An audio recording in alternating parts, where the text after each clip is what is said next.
نہ کوئی رشتہ داری، نہ کوئی قرابت داری۔ ہماری ساس ہماری دادی کی پرانی سہیلی تھیں۔ دادی جان کی وفات کا سن کر وہ ہمارے ہاں تشریف لائیں تو ہمارے گھر کے ادب و آداب اور ہماری والدہ کی دینداری سے بہت متاثر ہوئیں۔ ہم 4 بہنیں تھیں اور ہماری والدہ مرحومہ بہت نیک، مذہبی اور قرآن پاک کی حافظہ تھیں۔ انہوں نے ہماری تربیت میں مذہبی تعلیمات کو ہمیشہ اولین حیثیت دی۔ ہماری ساس ایسا ماحول دیکھ کر بہت متاثر ہوئیں اور رخصت ہونے سے پہلے ہمارے ساس اور سسر نے ہمارے والدین سے رشتے کی بات کی۔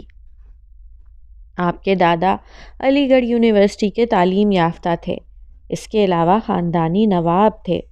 ہمارے والدین کو یہ رشتہ بہت مناسب لگا، یوں ہماری شادی ہو گئی۔ دادوں نے کھوئے ہوئے لہجے میں ماضی کو یاد کرتے ہوئے کہا۔ ان کے چہرے پر مسکراہٹ سی پھیلی تھی۔ دادو، پھر آپ نے دادا مرحوم کو کیسا پایا؟ اسد نے شرارتی لہجے میں کہا۔ بہت اچھے، نیک اور شفیق انسان۔ ان میں بھی خاندانی رکھ رکھاؤ بہت زیادہ تھا۔ بڑوں کی عزت، چھوٹوں سے محبت اور غریب غربا کا بہت خیال رکھتے تھے۔ ہماری بھی بہت عزت کرتے تھے۔ ہمارے ساس سسر اور نندوں نے بھی ہمیں بہت عزت دی۔ اللہ کا شکر ہے، پروردگار نے ہمیں کسی شے کی کمی نہیں ہونے دی۔ خاندانی وقار، دولت، عزت، احترام، سب کچھ۔ دادو نے محبت سے کہا۔ دادو، آپ خاندانی وقار کو اتنی زیادہ اہمیت کیوں دیتی ہیں؟ بیٹا، یہ بہت نایاب چیز ہوتی ہے۔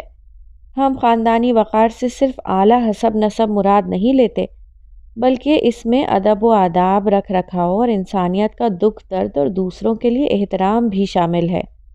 آج کل تو قدریں ہی بدل گئی ہیں۔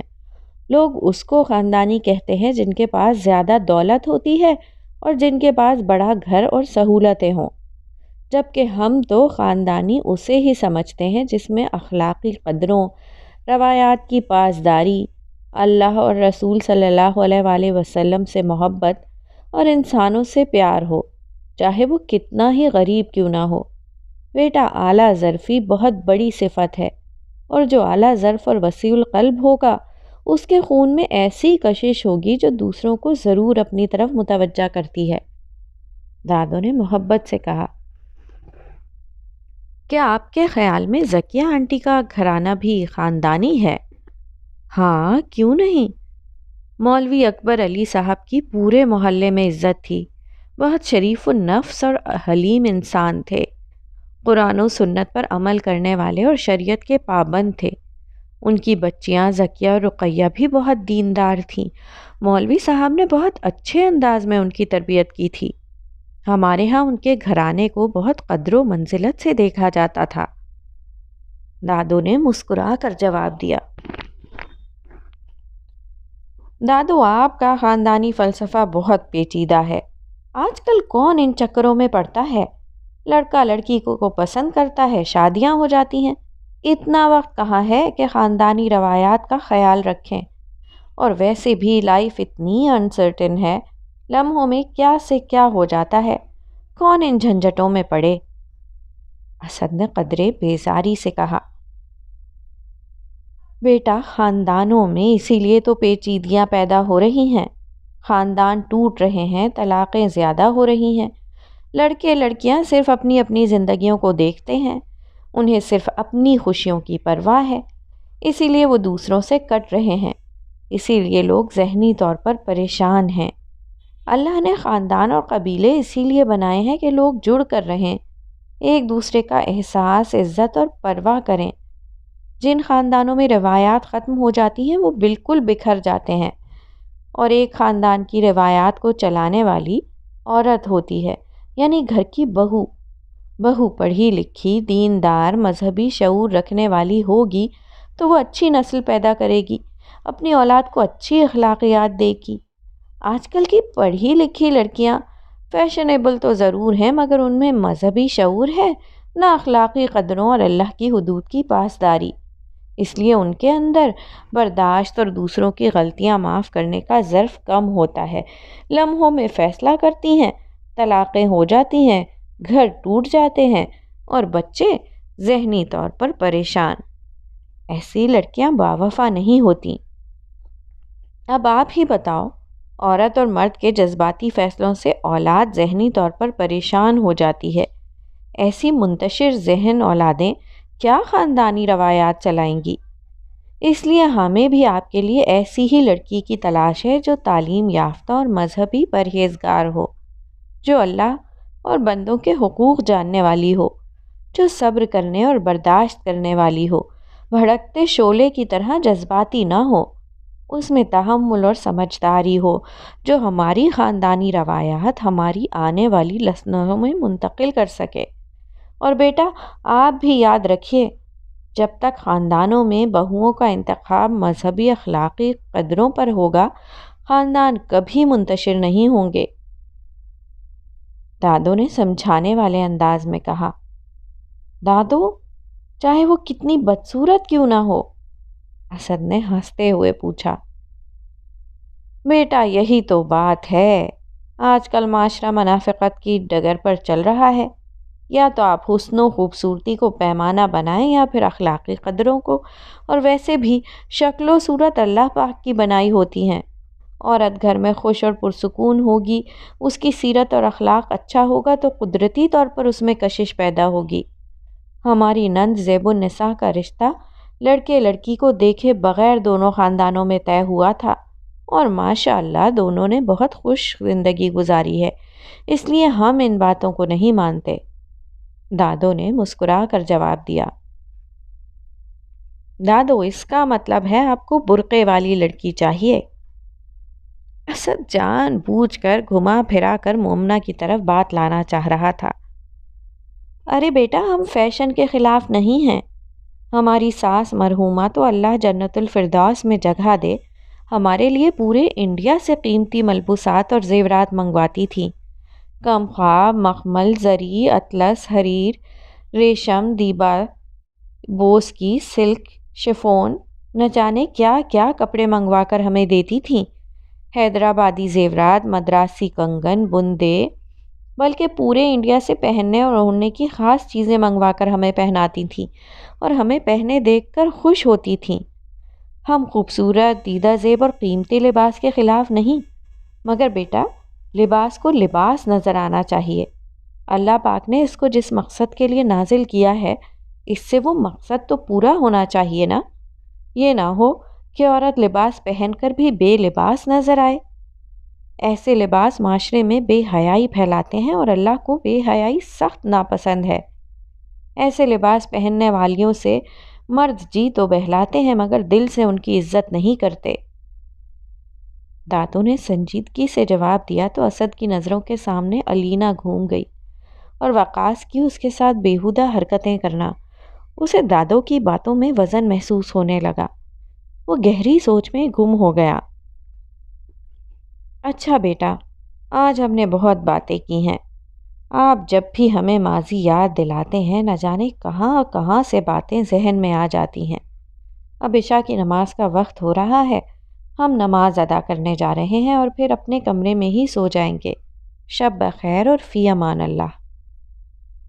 دادو نے اس کا ماتھا محبت سے چومتے ہوئے کہا اور اٹھ کر چلی گئیں۔ اسد صوفے کی پشت کے ساتھ سر ٹکا کر سوچنے لگا۔ اس کی نظروں کے سامنے بار بار مومنہ کا چہرہ آتا۔ جب پہلی بار اس نے اس کا چہرہ سائیڈ سے دیکھا تھا، پھر گاڑی کے شیشے میں نقاب پوش چہرہ اور کاجل سے مزین خوبصورت بڑی حیادار آنکھیں، اور پھر مٹھائی کا ڈبہ پکڑاتے ہوئے تمتماتے رخساروں کے ساتھ ادھ کھلا چہرہ۔ اس جیسا حسن اور شرم و حیا اس سے قبل اس نے کسی لڑکی میں نہیں دیکھی تھی۔ اس کا سماجی حلقہ بہت وسیع تھا، آئے دن پارٹیاں ہوتیں، لڑکیاں سرے عام لڑکوں کی باہوں میں باہیں ڈالے انتہائی فحش لباس پہنے اور ڈرنک کرتی ہوئی ذرا بھی نہ ہچکچاتی۔ ایسی لڑکیاں باوفا نہیں ہوتیں۔ دادو کے الفاظ اس کے ذہن میں گونجنے لگے۔ واقعی ہر بار ہر پارٹی میں زیادہ تر لڑکیوں کے بوائے فرینڈز بدلے ہوتے ہیں، نہ لڑکے لڑکیوں کے ساتھ مخلص ہیں اور نہ ہی لڑکیاں لڑکوں کے ساتھ۔ دادو کی باتیں ٹھیک ہیں، ان کا انتخاب اس کے لیے یقیناً بہتر ہوگا۔ کیا دادو کو مومنا اپنے انتخاب پر پوری اترتی نظر نہیں آئی؟ دادو نے ایک بار بھی اس کی جانب اشارہ نہیں کیا، ویسے تو وہ اس کی بہت تعریفیں کر رہی تھیں۔ میں جو ابھی شادی کا سوچنا بھی نہیں چاہتا تھا، مومنا کو دیکھ کر نہ جانے کیوں میرے دل نے اتنی کشش محسوس کی ہے کہ میں واقعی اس سے شادی کرنا چاہتا ہوں۔ مگر دادو اب ایسا کیوں نہیں سوچ رہی؟ وہ مضطرب ہو کر سوچنے لگا اور آنکھیں بند کر لیں۔ مومنا کا چہرہ اور اس کی آنکھیں پھر اس کو ستانے لگیں۔ وہ جھنجھلا کر اٹھا اور اپنے کمرے میں چلا گیا۔ علینا بہت مضطرب تھی، نہ جانے کیوں اسے اسد سے بہت انفیچویشن محسوس ہونے لگی تھی۔ وہ جب سے نگین کے گھر سے آئی تھی، اسد اس کے حواسوں پر چھایا تھا۔ کئی روز ہونے کو آ رہے تھے اور وہ ابھی تک اس کے ذہن سے محو نہیں ہو رہا تھا۔ یونیورسٹی بھی آف تھی، اس لیے نگین سے کھل کر بات نہ کر سکی۔ مما کے ساتھ ویسے ہی اس کی ٹینشن چل رہی تھی۔ مما اب اس کی ہر بات، ہر حرکت پر تنقید کرتی، اس کو اٹھنے بیٹھنے، سونے جاگنے، کھانے پینے، فون پر کسی سے بات کرنے، ہر بات پر اعتراض کرتی۔ گھر میں وہ مما اور چھوٹے بھائی ظفر کے علاوہ 2 ملازم اور ایک چوکیدار تھا، مگر مما کسی کی بھی موجودگی کا لحاظ کیے بغیر اس کی بے عزتی کر دیتی اور وہ غصے میں آ کر سارا وقت کمرے میں بند رہتی۔ علینا بار بار نگین کو فون کر رہی تھی، مگر اس کا موبائل مسلسل انگیج جا رہا تھا۔ وہ بار بار ٹرائی کرتی رہی اور بالآخر اس کا نمبر مل ہی گیا۔ نگین، میں تم سے ملنا چاہتی ہوں، علینا نے اداس لہجے میں کہا۔ Are you okay? نگین نے حیرت سے پوچھا۔ نو آئی ایم ناٹ، علینا نے مختصر جواب دیا۔ What happened? نگین نے حیرت سے پوچھا۔ میں تم سے ملنا چاہتی ہوں، علینا نے آہستہ آواز میں کہا۔ Okay, come to me, I am at home, Nageen نے جواب دیا۔ اوکے، آئی ایم کمنگ، علینا نے فون رکھ دیا اور جلدی سے ٹراؤزر کے ساتھ چھوٹا سا کرتا پہنا اور بیگ اٹھا کر کمرے سے باہر نکلی۔ تم کہاں جا رہی ہو؟ ندرت بیگم نے اسے کچن کی کھڑکی میں سے دیکھ کر پوچھا۔ ایک ضروری کام ہے، وہ جلدی سے بولی۔ سر پر دوپٹہ تو لو، ندرت بیگم وہیں سے چلائیں، مگر وہ سنی انسنی کرتی ہوئی باہر چلی گئی اور گاڑی لے کر تیزی سے گیٹ سے باہر نکل گئی۔ ندرت بیگم غصے سے دانت کچکچانے لگیں اور پھر بڑبڑانے لگیں۔ نگین گھر پر اکیلی تھی، سوائے ملازمین اور چوکیدار کے گھر پر کوئی فرد موجود نہ تھا۔ نگین کی آنکھیں قدرے سوجی ہوئی اور سرخ لگ رہی تھی، جیسے بے خوابی اور تھکاوٹ سے چور ہوں۔ اس نے سٹریپس والی منی شرٹ کے ساتھ ٹائٹ سی پینٹ پہن رکھی تھی۔ وہ اسے انتہائی خوبصورت، وسیع اور ویل فرنشڈ ڈرائنگ روم میں لے گئی۔ کیا ہوا علینا؟ What happened? نگین نے نرمی سے اس کا ہاتھ اپنے سوکھے ہاتھوں میں لے کر پوچھا۔ I am very much upset, علینا نے نم آنکھوں سے کہا۔ کیا گھر میں کوئی پرابلم ہے؟ نگین نے پوچھا۔ نہیں، وہ گہری سانس لے کر بولی۔ پھر؟ نگین نے حیرت سے سوال کیا۔ علینا خاموش ہو گئی۔ اسے سمجھ میں نہیں آ رہا تھا کہ اسے کیسے بتائے۔ وہ ادھر ادھر دیکھنے لگی۔ کیا تمہارا اپنے بوائے فرینڈ سے جھگڑا ہو گیا ہے؟ نگین نے اس کے حالیہ بوائے فرینڈ اویس کے بارے میں پوچھا۔ آئی ہیٹ ہم، میں نے اسے چھوڑ دیا ہے، علینا نے غصے سے جواب دیا۔ کب؟ نگین نے حیرت سے پوچھا۔ Last week. کیوں؟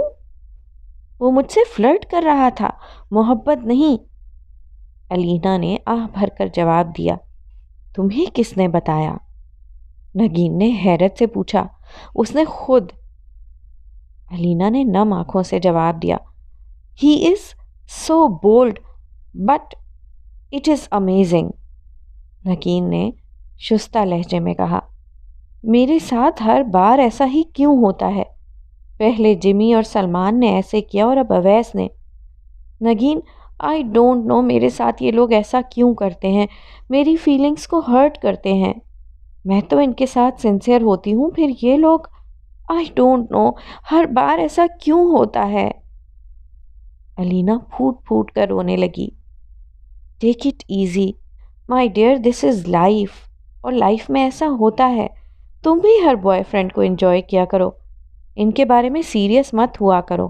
جب تم انہیں لفٹ نہیں کراؤ گی تو خود تمہارے پیچھے آئیں گے۔ نگین نے مسکرا کر بتایا۔ نگین، مجھے بوائے فرینڈز چینج کرنا پسند نہیں، لیکن وہ مجھے چھوڑ کر نئی گرل فرینڈ بنا لیتے ہیں۔ الینا نے روتے ہوئے کہا، this is what I am telling you, to hell with them. Nageen نے لاپرواہی سے کہا، کیا تم وقاص کے بارے میں پوزیسو نہیں ہو؟ الینا نے حیرت سے پوچھا۔ میں نے اس کو چھوڑنے کا فیصلہ کر لیا ہے، نگین نے پرسکون لہجے میں جواب دیا۔ کیوں؟ الینا کو ایک دم جھٹکا سا لگا۔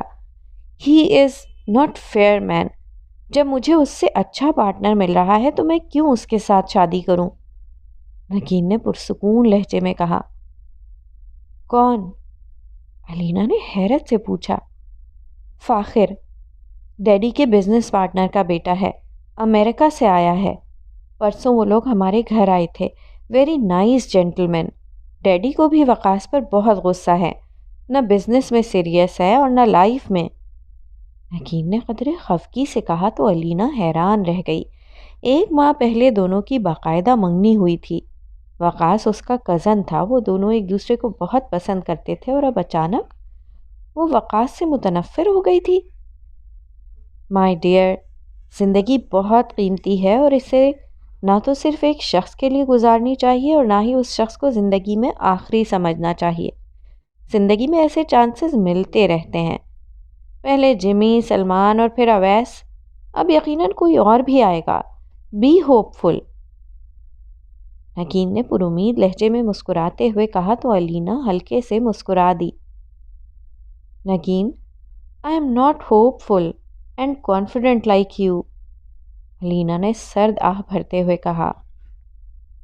You should be my dear, Nageen نے اسے اپنے ساتھ لگاتے ہوئے کہا۔ Come on dear, don't be so touchy, Nageen نے پھر کہا۔ تم اس وقت بہت ہرٹ ہو، جسٹ اے منٹ، اور نگین نے ڈرائنگ روم کے ساتھ ملحقہ ڈائننگ روم کی ایک کیبنٹ سے وسکی نکالی اور اس کے 2 پیک بنا کر لے آئی۔ یہ لو، تمہیں اس کی ضرورت ہے، گلاس پکڑاتے ہوئے کہا۔ الینا نے اس کی جانب دیکھا اور پھر گلاس پکڑ لیا۔ دونوں آہستہ آہستہ پینے لگیں اور ایک دوسرے کی جانب مسکرا کر دیکھنے لگیں۔ الینا جو چند لمحے پہلے بہت ہرٹ تھی اور بہت رو رہی تھی، ایک دم ریلیکسڈ ہو گئی۔ اس نے اپنے آپ کو ہواؤں میں اڑتے محسوس کیا۔ ساری ٹینشن اور سارا ڈپریشن ختم ہو گیا تھا۔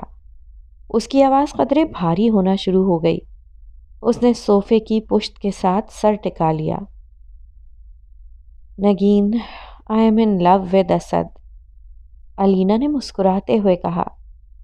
وہ گھر سے جو سوچ کر آئی تھی اور نارمل حالت میں اس سے اپنے دل کی بات کہتے ہوئے ہچکچا رہی تھی، نشے کی حالت میں اس نے صاف صاف کہہ دیا۔ ریلی؟ نگین نے بھی مدہوش لہجے میں کہا۔ بس، he is amazing man, very charming, very sweet. اس روز پارٹی میں اس سے ملاقات ہوئی تھی۔ آئی ڈونٹ نو کہ مجھے کیا ہو گیا ہے، مجھے اس سے محبت ہو گئی ہے۔ پلیز کانٹیکٹ ہم اور اسے بتاؤ کہ الینا اس سے محبت کرتی ہے، الینا نے بہت پرجوش انداز میں کہا۔ نگین مسکرانے لگی اور اپنے موبائل سے اس کا نمبر ملانے لگی اور اسپیکر آن کیا۔ Hello Asad? Yes, I am Nageen, how are you? Nageen نے اپنے لب و لہجے پر قابو پاتے ہوئے کہا، مگر اس کی آواز کہیں کہیں لڑکھڑا رہی تھی۔ اسد، ڈو یو ریمبر الینا؟ نگین نے پوچھا۔ یس، یور فرینڈ، اسد نے مسکراتے ہوئے جواب دیا۔ Oh yes, of course, she is impressed by you, Nageen نے مسکراتے ہوئے کہا۔ She is nice too, Asad نے بھی تعریف کی۔ الینا اپنی تعریف سن کر مسکرانے لگی۔ شی از ود می، آپ سے بات کرنا چاہتی ہے، نگین نے کہا۔ Sorry Nageen, I M busy now, پھر بات کروں گا، اسد نے کہہ کر فون بند کر دیا۔